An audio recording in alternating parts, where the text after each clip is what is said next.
Hello, today I'm going to review Painting Landscapes with Atmosphere. This highly practical and exquisitely beautiful book is produced by landscape artist Ray Balkwill, and in this book he will show you exactly how to capture a landscape spirit and emotion and inject into your work that extra something to take it to the next level. Ray works using a combination of watercolour, pastel and gouache to produce some really lively, dynamic and interesting loose landscapes. The paintings in this book have been beautifully reproduced by David and Charles, the publisher, and you can clearly see the marks that Ray has made in his painting. The book contains a structured workshop course with exercises to practice and techniques, as well as 8 step-by-step demonstrations. All areas of landscape painting are covered: skies, waterscapes, trees, buildings, moorland and mountains. There's something for everybody. In the introduction, Ray amuses me because his opening sentence is, and I quote, "Even before reading this, I expect you have already flicked through the pages to look at the paintings. After all, this is something we all do when we first pick up a new book." And how true is that? I did find that amusing. The image on this page, the two-page spread, has been reproduced virtually full size, and you can clearly see Ray's marks again. And I really love Ray's colour palette. I don't know what it is, I just love the colours he uses in his work. Ray tells us that when he first started painting watercolour, realism was the most important consideration in his work. However, as time went on, he became less enamoured with this and found himself wanting to paint with more expression and feeling for the subject.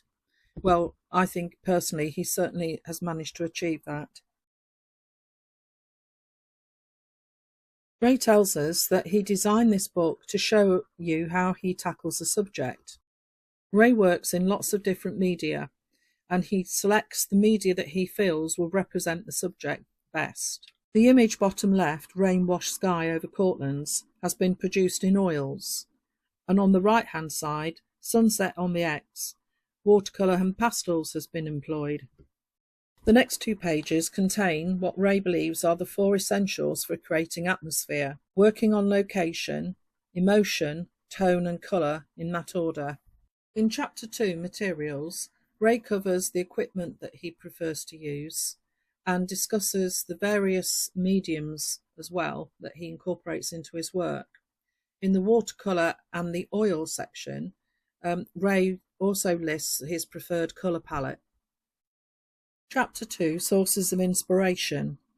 Ray paints on 2 levels, not only what he sees but also what he feels, and that being excited and enthusiastic about a subject is a prerequisite for creating a successful painting. Ray refers to his sketches as much as possible as they help to rekindle his passion for the subject. Photographs are useful for capturing fleeting moments, but the problem is they tend to retain too much detail and the colours can be misleading. We come to our first demonstration in felt tip pen and charcoal, a beautiful little drawing called Creek at Low Water. Chapter 3 is all about capturing atmospheric skies. I personally enjoy painting skies myself. No 2 days or even minutes are ever the same. Ray encourages us to practice sketching skies and use a sketchbook for this specific purpose. Apparently, this was a method used by John Constable, who was a master of painting skies. So if it's good enough for Constable, it's good enough for us. In Ray's diary showcase of August 1996, Connemara Island, Ray talks about his process and produces a beautiful painting, The 12 Bends. The actual size of this painting is 13 by 13 inches. Here Ray provides us with some useful tips for capturing changing skies. In the painting Billowing Clouds, Ray has used a tinted paper and has annotated where he has used watercolour and gouache, which colours he's chosen and why. This brings us to the second demonstration in the book, using tinted paper, watercolour and gouache. The finished painting is 10 by 14 inches. The next 2 pages are a gallery of several of Ray's beautiful sky paintings.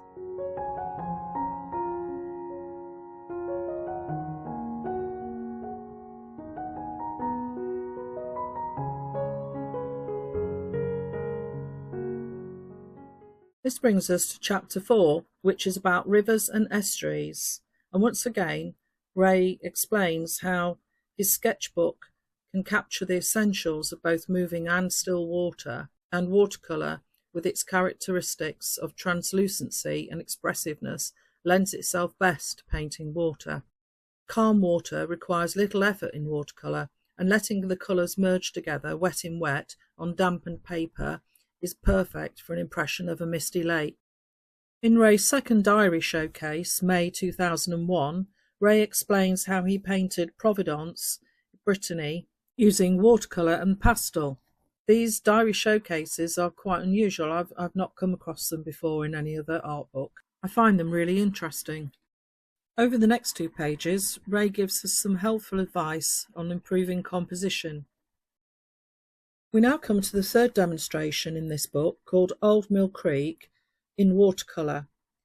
And in this exercise, Ray has demonstrated how he's used masking fluid.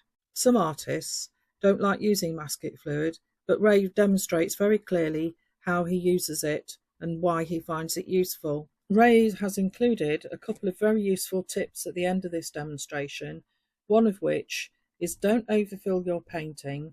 Keep a restful area somewhere in your work. I think that's a really good piece of advice. And here's another treat, another gallery of some of Ray's beautiful paintings.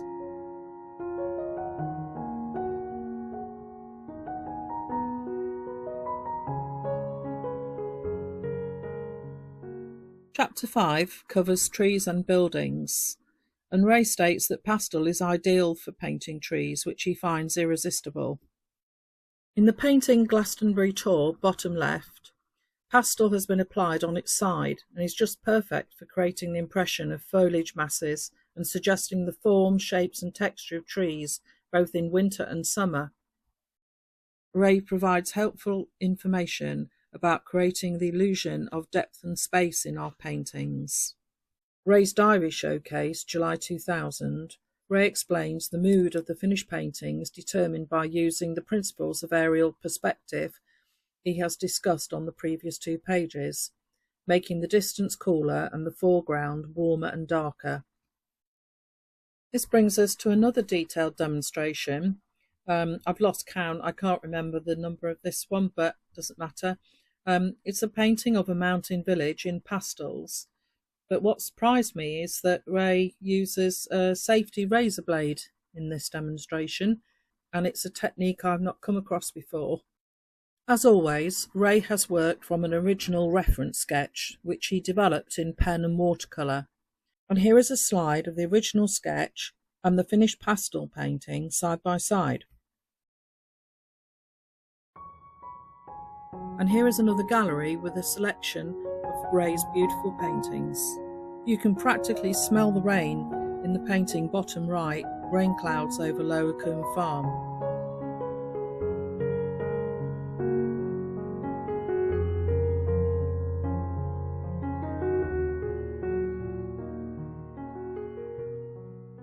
Chapter 6 covers moorland, mountains and waterfalls, and a very helpful article, How Ray Mixes Realistic Greens.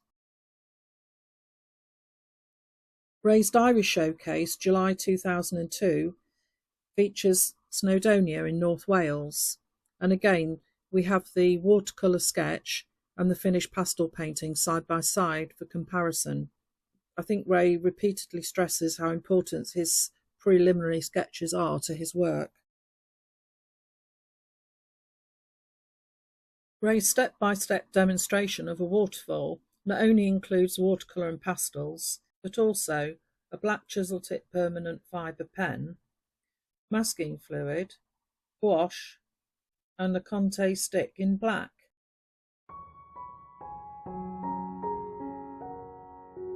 And another gallery of some of Ray's moorland, mountains and waterfall paintings.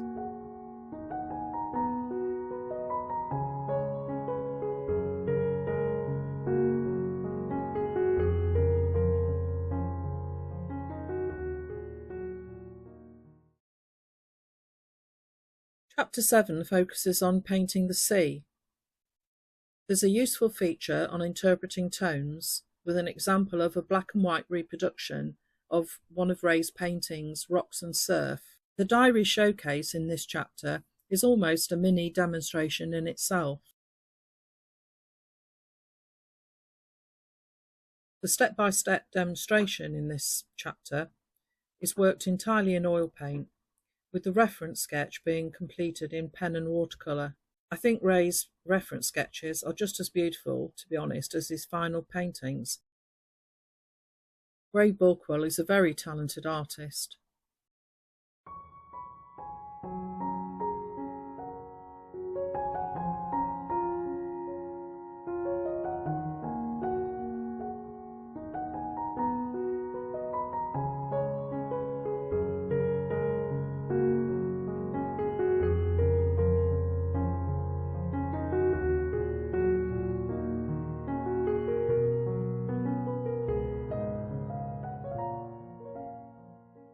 The final chapter covers boats and harbours. Boats are something that a lot of people struggle to draw, and Ray has a very helpful feature showing us how to draw the boats and how to get good perspective. And a very impressive painting demonstrated in Ray's diary showcase, October 2001, Polperro, Cornwall. In the final project in the book, Ray demonstrates how to paint the incoming tide and how to paint boats. He uses watercolour and gouache, and also masking tape, a plastic ruler and masking fluid. In the conclusion, Ray hopes that you enjoy reading his book as much as he enjoyed producing it. He also encourages you to go out and paint on location. This really is a beautiful book. It's hard-backed and it's bound with stitching, which enables the book to lay flat, and it's printed on high-quality, semi-glossy paper. I think it's an incredible book. There is something in the book for everybody. All genres of landscape are covered. Different media is covered. It's such a comprehensive book, and the paintings in it are absolutely beautiful. At the time of recording this video, I have found several copies of Painting Landscapes with Atmosphere still available on Amazon. The book was printed in 2006, and I highly recommend that you get yourself your own copy while you can. It's such an incredible book. There's so much technical information and support inside the pages, and the paintings are just beautiful, even to look at as a coffee book. In the description below, I've added a link to Ray Balkwill's website where you can check out his most recent paintings and possibly purchase one for yourself. How wonderful would that be? Ray sometimes teaches, and if you're lucky, you might find a link to a workshop that Ray is planning to run in the future. I really hope you got value from my book review. I appreciate they're quite detailed and sometimes quite long, but I feel that it's necessary in order to do justice to the quality of the books that I'm reviewing. If you like my channel, please subscribe, and then you'll get notification of when I release new videos, which I try to do weekly. I would love you to leave me a comment below. I do read them all and I do reply. If you've liked the video, please give it a like, because this helps YouTube recommend my channel to other people who are interested in book reviews. So thank you for watching, I do appreciate it, and if you'd like to check out some of my other book reviews, there are some links in the description below. Happy painting!